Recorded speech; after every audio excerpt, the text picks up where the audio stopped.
So now we have to create a second path. Let's start back here.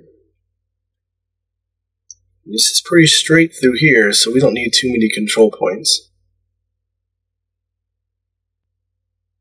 And we would want our speed exactly the same. I left that really high, so let's just set it to, let's try 30 miles per hour.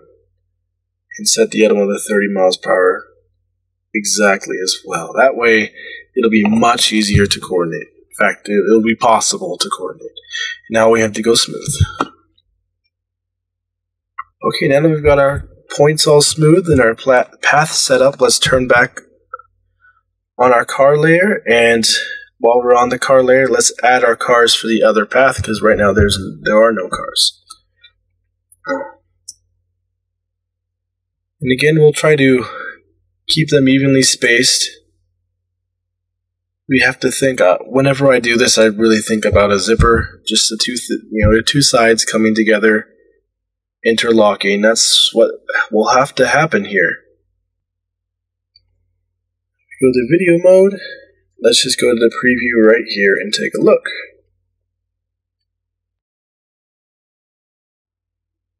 Seeing close calls, and there's a collision right there. So what can we do?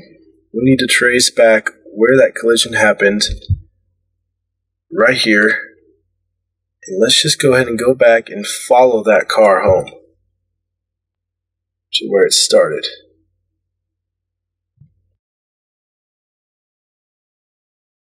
So right there is where it's placed in the model, so we know which car to move. Let's go back. Determine how about we make the car either go forward or backwards just a little bit so it'll fit in there. So in this case, let's move it back.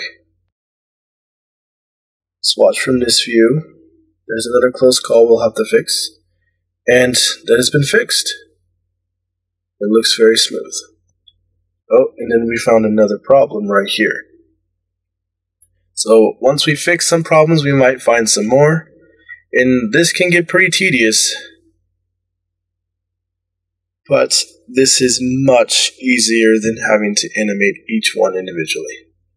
And with time, you'll start to learn how far apart to place them.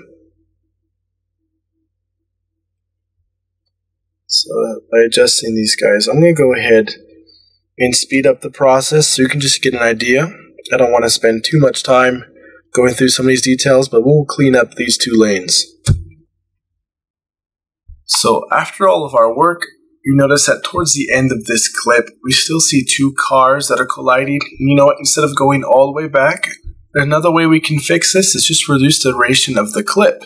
In this case, this can save us a lot of time. Remember, we have full control over the duration of our clip, so we can just make our life a little bit easier and have less work to do. The longer our clip, the more of this we would have to deal with. So it'd be a good idea to keep that in mind as you plan out your animations for the future. So I'm going to go ahead and jump ahead and show off our finished product, rendered, that we put together after a bit more cleaning up, as you can imagine. And now I would love to transition to the final product that was shown a little bit earlier in this tutorial.